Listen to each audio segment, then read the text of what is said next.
নিউইয়র্কে আক্তারকে হেনস্থার প্রতিবাদে ঢাকায় এনসিপির বিক্ষোভ, নিরাপত্তা দিতে ব্যর্থ হওয়ায় দূতাবাস কর্মকর্তাদের শাস্তির দাবি, সরকারের দুঃখ প্রকাশ।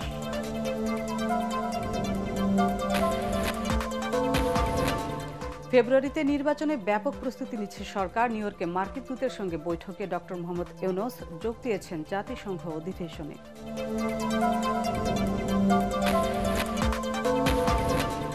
নির্বাচনে শাপলা প্রতীক পাচ্ছে না এনসিপি। ভারতীয় গণমাধ্যমে মির্জা ফখরুলের বক্তব্য ভুলভাবে উপস্থাপিত হয়েছে দাবি বিএনপির। অসত্য বক্তব্যের নিন্দা জামাতের। পিছিয়ে গেল চাকসু নির্বাচনও। 12 অক্টোবরের পরিবর্তে 15 অক্টোবর নির্ধারণ। কারচুপির অভিযোগ তুলে পুনরায় জাকসুর ভোট গ্রহণ দাবি ছাত্রদলের। এবং মারণাস্ত্র ও বোমা মেরে জুলাই আন্দোলন দমনের হাসিনা ইনুর কথোপকথনের প্রমাণ মিলেছে আন্তর্জাতিক অপরাধ ট্রাইব্যুনালে। 2 সাক্ষীর জবানবন্দি।